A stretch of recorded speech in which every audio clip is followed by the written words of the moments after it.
কোরবানির পশুর 7টি অঙ্গ খাওয়া যাবে না, এটা আল্লাহ পাক রব্বুল আলামিন হারাম করে দিয়েছেন। হালাল প্রাণী, তবে কিছু কিছু অঙ্গ এমন আছে যে অঙ্গগুলো খাওয়া আল্লাহ পাক রব্বুল আলামিন নিষেধ করে দিয়েছেন। তবে এটার ভিতরে কিছু অঙ্গ আছে যেগুলো খেলে আপনার ক্ষতি হতে পারে। বর্তমান চিকিৎসা বিজ্ঞানও দেখেছে এই অঙ্গগুলো খেলে মানুষের ক্ষতি হওয়ার সম্ভাবনা থাকে। এজন্য অবশ্যই আমরা এই 7টি অঙ্গ কোরবানির পশুর খাবো না। নাম্বার 1, 1 নাম্বার হচ্ছে প্রবাহিত রক্ত।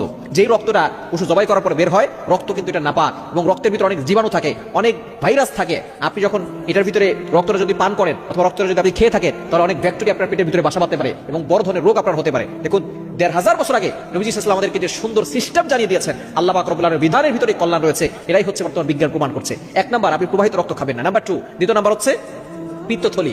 গরুর যে পশুর যে পিত্তথলি আছে, গরু হোক, মহিষ হোক, ছাগল হোক, এই পিত্তথলিটা আপনি খাবেন না। এবং 3 নাম্বার হচ্ছে আপনি মূত্রথলিটা খাবেন না। এর ভিতরে অনেক জীবাণু থাকতে পারে, অনেক ভাইরাস থাকতে পারে, আপনি এটা খাবেন না। এবং 4 নাম্বার হচ্ছে নর পশুর গুপ্তাঙ্গ, যেটা পুরুষ পশু তার গুপ্তাঙ্গ আপনি খাবেন না। 5 নাম্বার হচ্ছে মাদি পশুর গুপ্তাঙ্গ, এটা খাওয়া যাবে না। অর্থাৎ পুরুষ হোক অথবা নারী হোক, আপনি যেই পশুই জবাই করেন না কেন, জবাই হয়ে যাবে, কোরবানি হয়ে যাবে আল্লাহকে সন্তুষ্ট করার জন্য, তবে আপনি গুপ্তাঙ্গ এটা খাবেন না। এটার ভিতরে অনেক সমস্যা হতে পারে, অনেক রোগ আপনার পেটের ভিতরে বাসা বাঁধতে পারে।